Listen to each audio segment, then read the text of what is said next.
Custom CNG ആയിട്ടല്ല.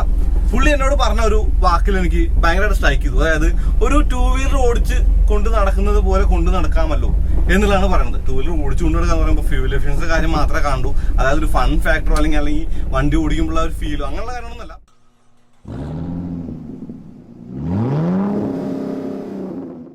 Hi, hello, നമസ്കാരം. ഇപ്പോൾ ടാറ്റയുടെ ഏസിനെ, അതായത് കുട്ടിയാന എന്നറിയപ്പെടുന്ന ഏസിനെ ടാറ്റ പുറത്തിറക്കിയിട്ട് വർഷങ്ങൾ കുറേ. അവിടെ നിന്ന് അങ്ങോട്ട് കുറേ മോഡലുകൾ വന്നു. അപ്പോൾ പെട്രോൾ മോഡൽ വന്നപ്പോൾ നമ്മൾ പെട്രോൾ മോഡലിൻ്റെ വീഡിയോ ചെയ്തു. വിശദമായ വീഡിയോ ചെയ്തിട്ടുണ്ട്. വീഡിയോയുടെ ലിങ്ക് താഴെ ഡിസ്ക്രിപ്ഷനിൽ അല്ലെങ്കിൽ ഐ ബട്ടണിൽ കൊടുക്കാം. ഇത് ടാറ്റയുടെ ഏസ് CNG ആണ്. അതായത് ഒരു pure CNG version. Petrol CNG conversion അങ്ങനെയൊന്നുമില്ല. അതായത് പെട്രോളും CNG തമ്മിൽ സ്വിച്ചിങ് ഒന്നുമില്ല, വെറും CNG ആണ്. അപ്പോൾ എന്തായാലും ടാറ്റ ഏസ് ഗോൾഡ് CNG വിശദമായി തന്നെ പരിചയപ്പെടാം. വണ്ടിപ്രാന്തൻ്റെ പുതിയ വീഡിയോയിലേക്ക് എല്ലാവർക്കും സ്വാഗതം. അപ്പോൾ പറയാനുള്ളത് എന്താണെന്ന് വെച്ച് കഴിഞ്ഞാൽ, ഈ ഒരു വണ്ടിയുടെ രൂപം എന്ന് പറയുന്നത് സുപരിചിതമാണ്. ഒരുപാട് വണ്ടികൾ നിരത്തിലുണ്ട്. എന്തായാലും CNG ഊന്നിക്കൊണ്ടുള്ള കാര്യങ്ങൾ പറയാം. സ്വാഗതം. ഈ ടാറ്റ ഏസിനെ കുട്ടിയാന എന്നറിയപ്പെടുമെന്ന് പറഞ്ഞല്ലോ, അത് ആ പരസ്യത്തിൻ്റെ ബാക്കിയാണ്. എന്തായാലും ഏസ് CNGയിലേക്ക് വരുമ്പോൾ ഈ ഒരു മുൻവശത്തിന് കാര്യമായിട്ടുള്ള മാറ്റങ്ങളൊന്നും തന്നെ ഇല്ലെന്ന് കാണാം. അതായത് വട്ടത്തിലുള്ള ഹെഡ്ലാമ്പാണ്, സാധാ ഹെഡ്ലാമ്പാണ്. ടാറ്റയുടെ ലോഗോ, അതിനകത്ത് റേഡിയേറ്റർ കാണാം. റേഡിയേറ്റർ കാണുമ്പോൾ മുമ്പിൽ എഞ്ചിൻ തോന്നുമെങ്കിലും എഞ്ചിൻ മുമ്പില്ല, സീറ്റിൻ്റെ പിന്നിലാണ്. അത് പറയാവുന്ന കാര്യമാണ്. താഴെയായിട്ട് അത്യാവശ്യം നല്ല ഗ്രൗണ്ട് ക്ലിയറൻസ് ഉണ്ട്. ഇതിൻ്റെ മുന്നിലും പിന്നിലും ലീഫ് സ്പ്രിംഗ് സസ്പെൻഷൻ ആയതുകൊണ്ട് തന്നെ അബ്യൂസ് ഫ്രണ്ട്ലി ആയിട്ടുള്ള കുഞ്ഞൻ ട്രക്ക് എന്ന് പറയാം. പിന്നെ മുകളിലേക്ക് നോക്കിയാൽ ആ വൈപ്പേഴ്സ് കാണാം. വൈപ്പേഴ്സിൻ്റെ മുകളിൽ ഒരു പുതിയ കാര്യം നിങ്ങൾക്ക് കാണാൻ പറ്റും. അത് CNGയുടെ പ്രത്യേകതയാണ്. അതായത് ആ ഒരു വൈപ്പറിൻ്റെ മുകളിലുള്ള ആ ഒരു ഗ്ലാസ് വാഷ് ചെയ്യുന്ന ആ ഒരു സുന, അത് ഈ ഒരു CNG മോഡലിൻ്റെ പ്രത്യേകതയാണ്. ഇനി വശങ്ങളിലേക്ക് വരുമ്പോൾ കാര്യമായിട്ടൊന്നും പറയേണ്ടതില്ല. ഈ ഡോറും അല്ലെങ്കിൽ ഈ ഒരു മിററൊക്കെ തന്നെ നമ്മൾ പെട്രോൾ വണ്ടി ചെയ്തപ്പോൾ വിശദമായി തന്നെ പറഞ്ഞതാണ്. അത്യാവശ്യം നല്ല ടയറുകളാണ്. വലിയ ടയറുകളെന്ന് പറയുന്നില്ല, എന്നാലും കാര്യങ്ങൾ നടക്കാൻ ഉതകുന്ന തരത്തിലുള്ള ടയറുകളെന്ന് പറയാം. 145/12 ടയറിൻ്റെ സൈസ് എന്ന് പറയുന്നത്.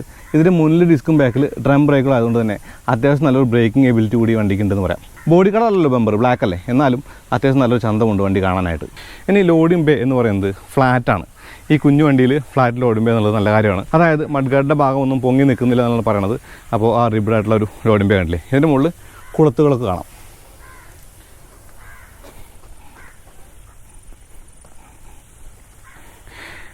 ഇടതുവശത്തായിട്ട് എയർ ഫിൽറ്റർ ബോക്സ് കാണാം. കൂടാതെ ബാറ്ററിയും ഇടതുവശത്താണ്. അപ്പോൾ ഈ എയർ ഫിൽറ്ററിൻ്റെ സ്നോക്കൽ മുകളിലേക്ക് നിൽക്കുന്ന രൂപത്തിലാണ്. ഇനി വശങ്ങളിൽ ഇൻഡിക്കേറ്റർ എന്ന് പറയുന്നത് ഈ ഒരു ഡോറിൻ്റെ പിന്നിലാണ്. അതിൻ്റെ മുകളിൽ MPGI എന്നുള്ളത്, അതായത് മൾട്ടി പോയിൻറ്റ് ഗ്യാസ് ഇഞ്ചക്ഷൻ ആയിരിക്കണം. ആ ഒരു സ്റ്റിക്കർ കൂടി കാണാം. ഒരു വിൻഡോ ഗ്ലാസ് കൂടി ടാറ്റ ഏസിനുണ്ട്, അതായത് ഏസ് ഗോൾഡിനും ഉണ്ട്. അപ്പോൾ അത്യാവശ്യം പിൻകാഴ്ച നൽകാനൊക്കെ ആയിട്ട് ഉപകരിക്കും. അതായത് നടുവിൽ മിറർ കൂടെ നോക്കുമ്പോൾ പിൻഭാഗം കാണാനായിട്ട് ആ ഒരു ഗ്ലാസ് വേണമല്ലോ. ഇനി എഞ്ചിൻ്റെ കുറച്ച് ഭാഗം നമുക്കിവിടെ കാണാം. ഒരു കവറൊക്കെ ഇട്ടുണ്ട്. കൂടാതെ ഒരു പാഡിങ് കൂടി കാണാം.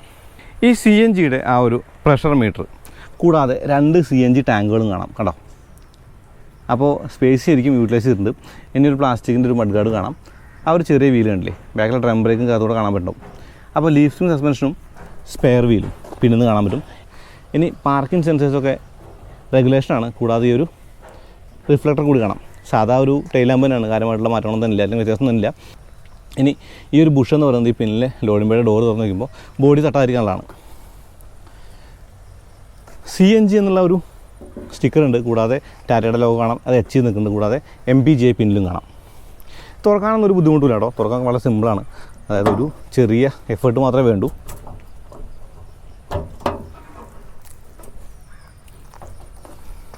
വളരെ കുഞ്ഞൻ റിവേഴ്സ് ആയിട്ടാണ്. അത് തുറന്നാലും കാണാം, അടച്ചിടുമ്പോൾ അത് വൃത്തിയായിട്ട് കാണാൻ പറ്റും. കേട്ടോ, സ്പെയർ വീല് പിന്നിലാണെന്ന് പറഞ്ഞു. അപ്പോൾ ആ സ്പെയർ വീലിൻ്റെ ആ ഒരു ഭാഗത്തുകൂടെ നമുക്ക് ഒന്നുകൂടി ഊന്നി നോക്കാം. ആ CNG ടാങ്ക് നമുക്ക് കാണാൻ പറ്റുന്നതാണ്. കേട്ടോ, ഈ ക്ലാമ്പൊക്കെ ഇട്ട് സെറ്റ് വെച്ചിട്ടുണ്ട്. ഇതൊക്കെ കണ്ടില്ലേ. ഇനി ഞാൻ വണ്ടിയുടെ താഴേക്കൊന്ന് പോവാണ്. അത് വേറെ ഒന്നുമല്ല, ആ ഒരു എൻജിൻ നിങ്ങൾക്ക് കാണിച്ചു തരാൻ വേണ്ടിയാണ്. ഇതാണ് ടാറ്റ ഏസിൻ്റെ എൻജിൻ, അല്ലെങ്കിൽ എൻജിൻ ഗിയർ ബോക്സ് കോമ്പിനേഷൻ എന്ന് പറയാം. പിന്നിലായിട്ട് ടാങ്ക് ഒന്നുകൂടി വിശദമായിട്ട് കാണിച്ചു തരാം. കേട്ടോ, ഈ ടാറ്റ ഏസ് ഗോൾഡിൻ്റെ അകത്തേക്ക് കയറുമ്പോൾ ബ്ലാക്കാണ് കംപ്ലീറ്റ് തീമെന്ന് കാണാം. കേട്ടോ, കുറേ അധികം വാണിംഗ് ഉണ്ട്. അത് ഒബ്വിയസ് ആണ്. അതായത് CNG ആകുമ്പോൾ കുറേ കാര്യങ്ങളൊക്കെ പറയേണ്ടതുണ്ടല്ലോ. ഇപ്പോൾ ഡോണ്ട് സ്മോക്ക് വൈൽ സീറ്റിംഗ് എന്നൊക്കെ പറയുന്നുണ്ട്. കൂടാതെ 2 ഓപ്പണിംഗ് കാണാം. അത് ഇടതുവശത്തെ ഓപ്പണിംഗ് ആണ്. വലതുവശത്തെ ഓപ്പണിങ്ങിൽ നമുക്ക് ഈ ഒരു ബ്രേക്ക് ഫ്ലൂയിഡ് റിസർവർ കാണാം. കണ്ടോ, സ്റ്റിയറിംഗ് ഒക്കെ പഴയ സ്റ്റിയറിംഗ് തന്നെയാണ്. നമ്മൾ മുന്നേ കണ്ടിട്ടുള്ളത് പഴയ ഏസിലായിരുന്ന സ്റ്റിയറിംഗ് ആണ്. പക്ഷേ ഇതിനിടയ്ക്ക് വന്ന ഒരു ഏസ് മോഡലിൻ്റെ പോലെ മുകളിലേക്ക് വരുന്നെന്ന് താഴേക്ക് നിൽക്കുന്നില്ല. ഇത്തിരി ഒരു ബോറായിട്ട് തോന്നുന്നില്ല. ആൾ എടുത്ത് പറയേണ്ടതുണ്ട്. ഈ ഒരു വിൻഡോ വേണ്ട കണ്ടില്ലേ, പവറിൻ്റെ വരാനൊന്നുമില്ല. കൂടാതെ AC യും ഇല്ല. ഇനി ഈ ഒരു ടോട്ടൽ പെഡൽ ഡ്രൈവ് വയറാണ്. ഈ ആക്സിലേറ്ററിൻ്റെ ബ്രേക്കിൻ്റെ പൊസിഷനിങ് കുറച്ചൊരു ഓഫ്സെറ്റാണ്, ബ്രേക്ക് കുറച്ച് മുകളിലും ആ ഒരു ക്ലച്ച് താഴെയാണ്. അപ്പോൾ താഴെയായിട്ട് ഫ്ലാറ്റ് ആയിട്ടുള്ള ഫ്ലോർ കാണാം. ഇനി കീ എന്ന് പറയുന്നത് ഒരു സാധാ സിമ്പിൾ കീ തന്നെയാണ്. ഹെഡ് ലാമ്പ് കൺട്രോൾസും വൈപ്പേഴ്സ് കൺട്രോൾസും കാണാം. അപ്പോൾ ഈ ഒരു വൈപ്പറിന് ആ ഒരു ഗ്ലാസ് വാഷ് ചെയ്യുന്ന സംഗതി വന്നിട്ടുണ്ടെന്ന് പറഞ്ഞില്ലേ, അതുകൂടി കാണിക്കാം.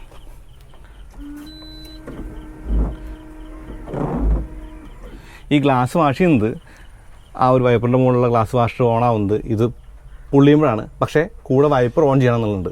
അല്ലാണ്ട് ഇത് മാത്രം പുള്ളിയതുകൊണ്ട് കാറുകളുടെ പോലെ വൈപ്പറും വാഷറും കൂടെ ഒപ്പം ഓണാവില്ല. ഇനി നേരെ മീറ്റർ കൺസോളിലേക്ക് പോകാം. മീറ്റർ കൺസോളിൽ ഡിജിറ്റൽ സ്പീഡോമീറ്ററാണിത്. കൂടാതെ എൻജിൻ ടെമ്പറേച്ചറും ഫ്യൂൽ മീറ്ററും കാണാം. ഗിയർ ഇൻഡിക്കേറ്റർ കൂടിയുണ്ട്. കൂടാതെ CNGക്ക് അതായത് ഗിയർ ഷിഫ്റ്റ് ഇൻഡിക്കേറ്റർ ഉണ്ട്. അതായത് നമുക്ക് ഗിയർ റെക്കമെൻഡ് ചെയ്യും. ഇപ്പോൾ 4ാമത്തെ ഗിയറിലാണ് പോകണമെങ്കിൽ 5ാമത്തെ ഗിയറിലേക്ക് ഷിഫ്റ്റ് ചെയ്യാനും, അതല്ലെങ്കിൽ 3ാമത്തെ ഗിയറിലാണെങ്കിൽ 4ാമത്തെ ഗിയർ ഷിഫ്റ്റ് ചെയ്യാനുള്ളൊരു ഇൻസ്ട്രക്ഷൻ ആരോ കിട്ടുന്നതാണ്. ഇനിത് മാറ്റി കഴിയുമ്പോൾ ട്രിപ്പ് Aയും ട്രിപ്പ് Bയും ഓഡോമീറ്ററും കാണാം. ചാർജിങ് സോക്കറ്റുകൾ 2 ഉണ്ടെന്നാണ് അവിടെ എഴുതിയിരിക്കുന്നത്. അതിലൊന്നെന്ന് പറയുന്നത് ഈ ഒരു സ്റ്റോറേജിൻ്റെ തൊട്ട് മുന്നിലാണ്. ഇത് 5 വോൾട്ടിൻ്റെ 2.4A ആണ്. കൂടാതെ ഒന്നുകൂടി ഉണ്ടെന്ന് പറയാനുള്ള കാരണം ആ ഒരു ലേബലിനകത്ത് 2 ഉണ്ടെന്നുള്ളത് എഴുതിയിട്ടുണ്ട്. വലിയൊരു സ്റ്റോറേജ് ഏരിയ ഉണ്ട് മുന്നിലായിട്ട് തന്നെ. കൂടാതെ ലോക്ക് ചെയ്യാവുന്നൊരു കമ്പാർട്ട്മെൻറ്റ് കൂടി കാണാം. കണ്ടോ, അതിന് മുകളിൽ ഡെമ്മി ബട്ടൺസ് കാണാം. നമുക്ക് എന്തെങ്കിലും വെക്കാനായിട്ട് ഉപകാരപ്പെടും. കൂടാതെ സ്റ്റീരിയോ വയ്ക്കാനുള്ളൊരു സ്പേസ് കൂടിയുണ്ട്. ഈ പാറ്റേൺ മനോഹരമാണെന്ന് പറയേണ്ടതുണ്ട്. ഇനി ഈ ഗിയർ ബോക്സ് വെച്ച കൺസോൾ അത് അടിപൊളി കേട്ടോ. അതായത് പഴയ ഐസിൽ നിന്ന് ഒരുപാട് വ്യത്യാസമുള്ളൊരു കൺസോളാണത്. അതിൻ്റെ മുകളിൽ ഹാൻഡ് ബ്രേക്ക് വെച്ചേക്കുന്നതും കൂടാതെ ഭംഗിയുള്ള ഈ ഒരു ഗിയർ ലിവർ മനോഹരമാണ്. ഇത് 5 സ്പീഡാണ്. അപ്പോൾ ഇതാണ് എൻജിൻ കമ്പാർട്ട്മെൻറ്റ് എന്ന് പറയുന്നത്. നമ്മൾ തുറക്കുന്നില്ല. ഇനി സീറ്റുകൾക്ക് ഹെഡ് റെസ്റ്റ് ഇല്ല എന്നുള്ളത് ഒരു പോരായ്മയായിട്ട് വേണമെങ്കിൽ പറയാം. പക്ഷേ ഡ്രൈവർ സീറ്റിന് ബാക്ക് ആൻഡ് ഫോർത്ത് അഡ്ജസ്റ്റ്മെൻറ്റ് ഉണ്ടെന്നുള്ളതാണ്. ഈ സീറ്റിൻ്റെ ഒരു പാറ്റേൺ മനോഹരമാണ്. ഈ സീറ്റ് ഞാൻ ഒന്ന് അഴിക്കാൻ നോക്കട്ടെ, അതായത് ഒന്ന് മടക്കാൻ നോക്കട്ടെ. ഈ സീറ്റ് മടക്കി കഴിയുമ്പോൾ ഒരു വാണിംഗ് ട്രയാങ്കിൾ, കൂടാതെ ജാക്കും കാര്യങ്ങളൊക്കെ തന്നെ കാണാം. കൂടാതെ ഈ ഫയർ എക്സ്റ്റിങ്ക്വിഷറിൻ്റെ ആ ഒരു വൃത്തിയായ രൂപം കൂടി കാണാം. കണ്ടോ, ഈ പാഡിങ് ഒക്കെ കാണാം. അപ്പോൾ അത്യാവശ്യം നല്ലൊരു സൗണ്ട് ഹീറ്റ് ഇൻസുലേഷൻ ഉണ്ടെന്ന് പറയാം. പിന്നെ നല്ല ഹെഡ് റൂമും നല്ല ലെഗ് റൂമും ഏസിൻ്റെ പ്രത്യേകതയാണ് ഈ ഒരു കാറ്റഗറിയിൽ. ഞാനിതിൻ്റെ എഞ്ചിനൊന്ന് കാണിക്കാൻ പറ്റും നോട്ടെ. ഈ ഒരു ക്ലിപ്പ് കൂടി കഴിയുമ്പോൾ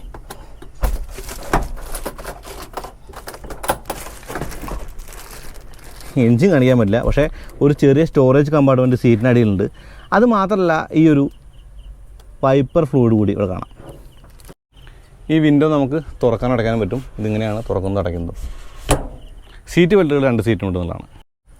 വലതുവശത്ത് സ്റ്റോറേജ് കമ്പാർട്ട്മെൻ്റ് ആണെങ്കിൽ ഇടതുവശത്ത് കൂടെ നമുക്ക് എൻജിൻ കാണാൻ പറ്റും. കണ്ടോ, അതായത് അത്യാവശ്യം മെയിൻ്റനൻസൊക്കെ വേണ്ടി തുറക്കാനായിട്ട് ഉപകരിക്കുന്നുള്ളതാണ്. എനിക്ക് തോന്നുന്നു ആ സ്റ്റോറേജ് കമ്പാർട്ട്മെൻറ്റിൻ്റെ ആ ഒരു പാഡിങ് കൂടി ഊരാൻ പറ്റും. അപ്പോൾ അതിനകത്തേക്ക് ശരിക്കും മാക്സ് കിട്ടുള്ളൂ. പിന്നെ ഇവിടെ ഒരു ഓപ്പണിങ് കൂടിയുണ്ട്. ഹെഡ് ലാമ്പിൻ്റെ ലെവലർ എന്ന് പറയുന്നത് മീറ്റർ കൺസോളിൻ്റെ വലതുവശത്താണ്. ഇപ്പോൾ മിററിനെ കുറിച്ചോ അല്ലെങ്കിൽ എന്താ പറയുക സൺവൈസറിനെ കുറിച്ചൊന്നും കാര്യമായിട്ടൊന്നും പറയാനില്ല. അതായത് ഒരു സാധാ സൺവൈസറും ഒരു സാധാ മിററും തന്നെയാണ് വണ്ടിക്കകത്തുള്ളത്. ടാറ്റ എയ്സ് ഗോൾഡ് CNG ഓടിക്കുകയാണ്. അപ്പോൾ CNG ഓടിക്കുക എന്ന് പറയുമ്പോൾ പെട്രോൾ CNG വകഭേദങ്ങളുള്ള സൂപ്പർ കാർ നമ്മൾ ഓടിച്ചിട്ടുണ്ട്. ഇതിൻ്റെ പെട്രോൾ വേർഷൻ നമ്മൾ ഓടിച്ചിട്ടുണ്ട്. ഇതിപ്പോൾ പെട്രോൾ CNG അങ്ങനെ 2 ഫ്യൂലല്ലോ, ഒറ്റ ഫ്യൂലല്ലേ. അപ്പോൾ സ്റ്റാർട്ട് ചെയ്യുമ്പോൾ എന്തെങ്കിലും ഡ്രാമ ഉണ്ടോ എന്നുള്ളതാണ് ആദ്യം നോക്കുന്നത്. ഞാൻ സ്റ്റാർട്ട് ചെയ്യാം. ഒന്നുമില്ല. ഗിയർ ഷിഫ്റ്റിൻ്റെ കാര്യം, ഈ ഒരു ഗിയർ ലിവറിൻ്റെ കാര്യം മാത്രം പറഞ്ഞാൽ പോരല്ലോ. ഗിയർ ഷിഫ്റ്റിൻ്റെ കാര്യം കൂടി പറയാം. അത്യാവശ്യം നല്ല ഷിഫ്റ്റായിട്ട് തോന്നുന്നത് എനിക്ക്. അപ്പോൾ 51 Nm ടോർക്കും 26 HP ആണ് ഇതിൻ്റെ ഒരു പവർ ടോർക്ക് ഫിഗറുകൾ എന്ന് പറയുന്നത്. അപ്പോൾ ആ ഒരു പവർ ടോർക്ക് ഫിഗറുകൾ എന്ന് പറയുമ്പോൾ എനിക്ക് തോന്നുന്നു അത്യാവശ്യം ലോഡ് വലിക്കാനൊക്കെ CNG കൂടെ അല്ലേ, അപ്പോൾ മതിയാവും. എന്നാലും നമുക്ക് ഓടിച്ചുകൊണ്ട് സംസാരിക്കാം. അപ്പോൾ അതിൻ്റെ പീക്ക് ടോർക്ക് 51 Nm ആണ്. അത് 2000 RPM-ലാണ്. അപ്പം കുറഞ്ഞ ഒരു RPM തന്നെ ആ പീക്ക് ടോർക്ക് കിട്ടുമെന്നുള്ളത് അത്യാവശ്യം വലിച്ചു കയറി പോകാനൊക്കെ, അതായത് ലോഡൊക്കെ വലിച്ചു കയറുമ്പോഴേ ഉപകാരപ്പെടും. കൂടാതെ 4000 RPM-ലാണ് 26 HP എന്ന് പറയുന്ന ആ ഒരു പീക്ക് പവർ. അപ്പോൾ അത്യാവശ്യം സ്പീഡും ഉണ്ടാവുമെന്നുള്ളത് നമുക്ക് പ്രതീക്ഷിക്കാം. അപ്പോൾ നമ്മൾ ആദ്യമായിട്ട് ഇതിൻ്റെ ഒരു ഏസ് ഓടിക്കുന്നതെന്ന് പറയുന്നത് നമ്മൾ സ്വന്തമായിട്ടുള്ള വണ്ടിയായിരുന്നു. അതായത് ഒരു ഫ്രണ്ടിൻ്റെ അടുത്തൊരു ഏസ് ഉണ്ടായിരുന്നു, ഡീസൽ ഏസ് ആയിരുന്നു. അതിൻ്റെ ഒരു പ്രശ്നം ടോർക്കൊക്കെ നല്ലതായിരുന്നു. പക്ഷെ കുറച്ച് ലോങ് ഓടിക്കുമ്പോൾ ഒരു സ്പീഡിൽ എത്തി കിട്ടിയിട്ട് പിന്നെ ചവിടേണ്ടി വന്നാൽ ആ സ്പീഡിലേക്ക് വീണ്ടും എത്താനായിട്ട് ഇത്തിരി ബുദ്ധിമുട്ടാണെന്നുള്ളൊരു ഫീലായിരുന്നു. പക്ഷേ പെട്രോൾ വണ്ടി ഓടിച്ചപ്പോൾ എനിക്ക് തോന്നി അത്യാവശ്യം രസമായിട്ട് ഓടിച്ചു വിടാൻ പറ്റുന്നുണ്ട്. അതായത് ടോപ്പ് സ്പീഡ് എന്ന് പറയുമ്പോൾ 70 കിലോമീറ്റർ അല്ലെങ്കിൽ അതിന്റെ മുകളിലോ ഒരു ലോക്ക് ഉണ്ടാവുമല്ലോ. അപ്പോൾ ഒരു സ്പീഡ് ഗൺ ഉണ്ടാവും. ഇത് കമേഴ്ഷ്യൽ വെഹിക്കിളാണ്. അതുകൊണ്ട് തന്നെ ആ സ്പീഡിൽ എത്താനായിട്ട് പെട്രോൾ വണ്ടിക്ക് ഒരു ബുദ്ധിമുട്ടുണ്ടായിട്ടില്ല. CNG ആയപ്പോൾ പെട്രോളായിട്ട് കമ്പയർ പെട്രോൾ ഓടിച്ച ഒരാളെന്ന നിലയ്ക്ക് ആ ഒരു കമ്പാരിസണിൽ ഇത് അത്യാവശ്യം നന്നായി തന്നെ മികച്ച് നിൽക്കുന്നതെന്ന് പറയുന്നത്. അതായത് പെട്രോൾ CNG ആണ്, അതായത് പെട്രോൾ ഓടിച്ചിട്ട് CNG ഓടിക്കുമ്പോൾ അത് CNG ആണെന്നുള്ളതും മുന്നേ ഓടിച്ച് പെട്രോൾ ആണെന്നുള്ളതും കാര്യമായിട്ട് വ്യത്യാസമില്ല എന്നുള്ള പറയുന്നത്.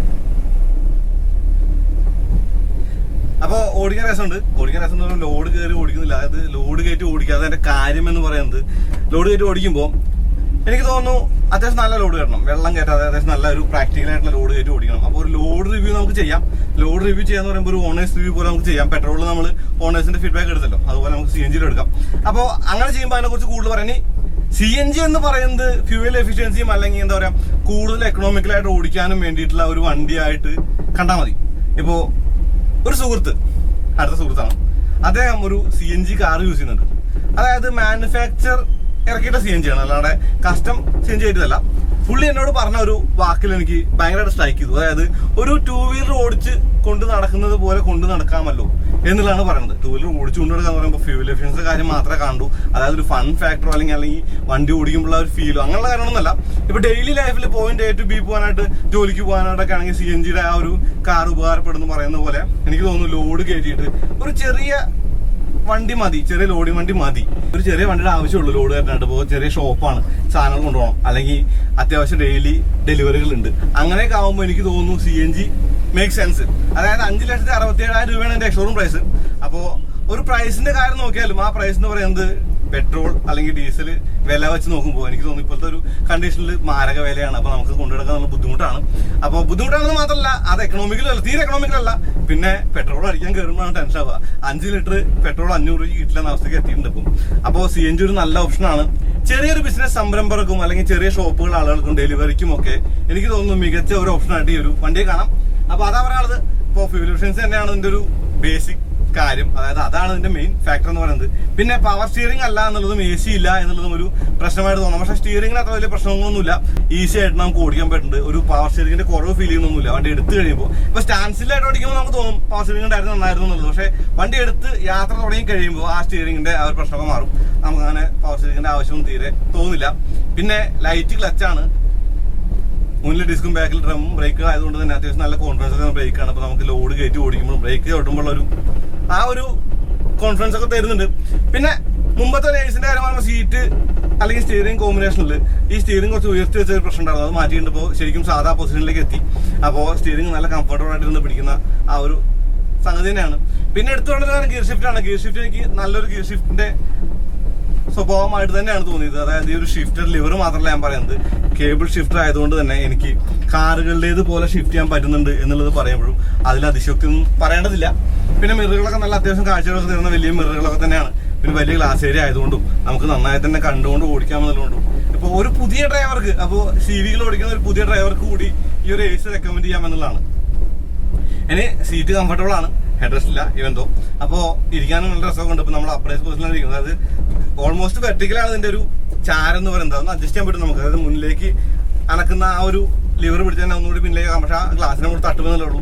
അത്യാവശ്യം ഏറി ഫീൽഡിന്റെ അകത്ത് കൂടാതെ 2 പേർക്ക് നന്നായിരിക്കും. ഇനി വേണമെങ്കിൽ 3ാമതൊരു ആൾക്ക് ഈ ഒരു പെട്ടിപ്പുറത്ത് ഇരുന്ന് യാത്ര ചെയ്യാനൊക്കെ എക്സ്പീരിയൻസിന്റെ പുറത്ത് പറയാം. നമ്മൾ ഡീസൽ വണ്ടികൾ ഓടിച്ചപ്പോൾ അല്ലെങ്കിൽ ഡീസൽ വണ്ടികൾ യാത്ര പോയപ്പോൾ ഡീസൽ വണ്ടിയിൽ ഓട് കയറ്റി ഓടിച്ചപ്പോഴൊക്കെ അങ്ങനെ ഉണ്ടായിട്ടുണ്ട്. സ്റ്റോറേജ് സ്പേസുകളുണ്ട്. ഈ ഫസ്റ്റ് എയ്ഡ് ബോക്സ് എന്ന് പറയുന്ന ഈ ഒരു ബോക്സ് നമുക്ക് ലോക്ക് ചെയ്യാൻ പറ്റും എന്നുള്ളത് അത്യാവശ്യം വാല്യുബിൾസ് ഒക്കെ സൂക്ഷിക്കാനായിട്ട് ഉപകാരപ്പെടും. ഞാനിപ്പോ 3rd ഗിയറിലാണ് വണ്ടി ഓടിച്ചുകൊണ്ടിരിക്കുന്നത്. അതായത് ഒരു ഗിയർ ഷിഫ്റ്റിന്റെ ആവശ്യം വരുന്നില്ല എന്നുള്ളതാണ്. അപ്പൊ ആ ടോർക്ക് അത്യാവശ്യം പര്യാപ്തമാണ്. ഇപ്പൊ കാലുവണ്ടിയാണെന്നുള്ളത് ഒരു ന്യായമായിട്ട് പറയാമെങ്കിലും ലോഡ് കയറ്റിയാലും എനിക്ക് തോന്നുന്നില്ല വലിയ വ്യത്യാസങ്ങൾ ഉണ്ടാവുന്നത്. ഇപ്പൊ ഒറ്റ ചോദ്യം നിങ്ങളുടെ ഭാഗത്ത് ഞാൻ പ്രതീക്ഷിക്കുന്നത്, പെട്രോൾ വണ്ടി ഓടിച്ചിട്ട്, അതായത് പെട്രോൾ സൂപ്പർ കാരി ഓടിച്ചിട്ട്, സൂപ്പർ കാരിയായിട്ട് കമ്പാരിസൺ ഇല്ല കേട്ടോ. കാരണം അത് 1200 cc 4 സിലിണ്ടർ എഞ്ചിനാണ്. ഇത് 700 cc ആണ് വണ്ടി, അത് 700 cc ഉള്ളില്. അപ്പൊ അതുകൊണ്ട് തന്നെ കമ്പാരിസൺ ഒന്നുമില്ല. എന്നാലും CNG മാത്രമുള്ള വണ്ടി ഓടിക്കുമ്പോൾ എനിക്ക് കാര്യമായിട്ട് വ്യത്യാസമൊന്നും ഫീൽ ചെയ്യില്ല. അപ്പൊ CNG, അതായത് മാരുതി സുസുക്കിയുടെ സൂപ്പർ കാരിയെ കുറിച്ച് പറഞ്ഞുകൊണ്ട് തന്നെ CNG ഓൾട്ടോ ഞാൻ ഓടിച്ച കാര്യമാണ് നേരത്തെ പറഞ്ഞത്. ആ ഓൾട്ടോ ഓടിച്ചപ്പോൾ എനിക്ക് സൗണ്ട് കൂടുതലായിട്ട് തോന്നി. അതായത് കുറച്ച് കൂടി RPM ഭയങ്കരമായിട്ട് സൗണ്ട് വന്ന പോലെ തോന്നി. അങ്ങനെയുള്ള പ്രശ്നങ്ങൾ തന്നെ എനിക്ക് ഒരു ഏസിൽ ഫീൽ ചെയ്തില്ല എന്നുള്ളതാണ്.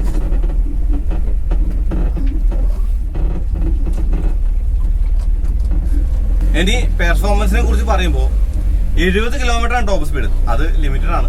ഇപ്പൊ ആ ഒരു കാര്യം പറയുമ്പോൾ ഇതിന്റെ ഒരു റണ്ണിങ് ഇൻ 1000 കിലോമീറ്റേഴ്സ് കൊണ്ട് ഒരു സ്റ്റിക്കർ ടാറ്റ വണ്ടികൾ കാണുന്നതാണ്.